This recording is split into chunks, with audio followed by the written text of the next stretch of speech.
اس خاتون کی آواز بنے اور اس خاتون کی آواز جو ہے وہ سی ایم پنجاب تک جانی چاہیے، ان تک آواز جانی چاہیے، کیا کہہ رہی ہیں ذرا سنیں اور یہ آواز آگے پہنچائیں تاکہ یہ اعلیٰ حکام تک پہنچے، یہ آئی جی پنجاب تک پہنچے اور یہ سی ایم صاحبہ تک بات پہنچے۔ ذرا سنیے۔ جی میں حافظ آباد کی رہائشی ہوں، میرا نام منزہ بی بی ہے۔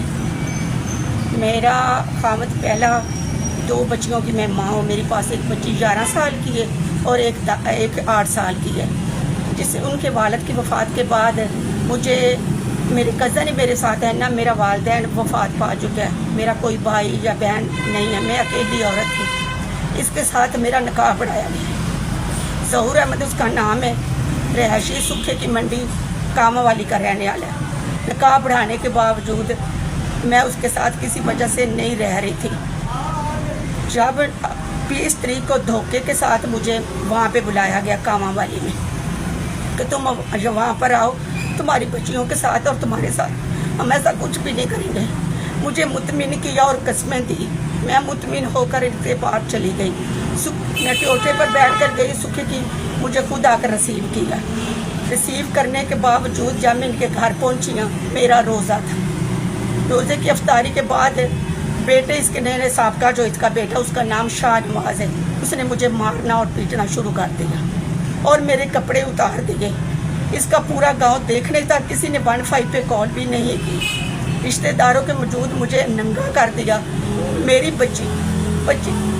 بچیوں کو بھی کمرے میں بند کر دیا، واش روم کے اندر بند کر دیا۔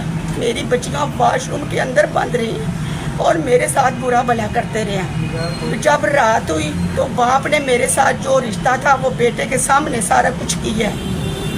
بیٹے کو اور میری ویڈیو بناتے رہے ننگی کی، اور مجھے عید کے دن بھی اور 20 تاریخ کی رات کو بھی ننگا رکھا ہے، اور ننگا میری بچیوں کے سامنے مجھے ولی ٹاؤن میں میری بچیوں کے سامنے ننگا مجھے گاڑی میں بٹھا کر ننگا وہاں پر آ کے اتارا۔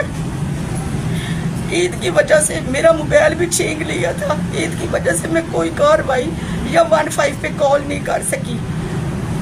20 تاریخ سے لے کر 21 تاریخ کی رات 2 بجے تک میری بچیاں واش روم میں چیختی چکاتی رہی ہیں اور میں کمرے میں ان درندوں کے پاس رہی۔ یہ باپ بیٹا درندے میرے ساتھ غلط کرتے رہے اور میری ویڈیو بناتے رہے۔ مجھے مریم نواز سے درخواست کہ میری اس کیس کا پایا کیا جو اور میری بچیوں کو اور مجھے انصاف دلایا جائے۔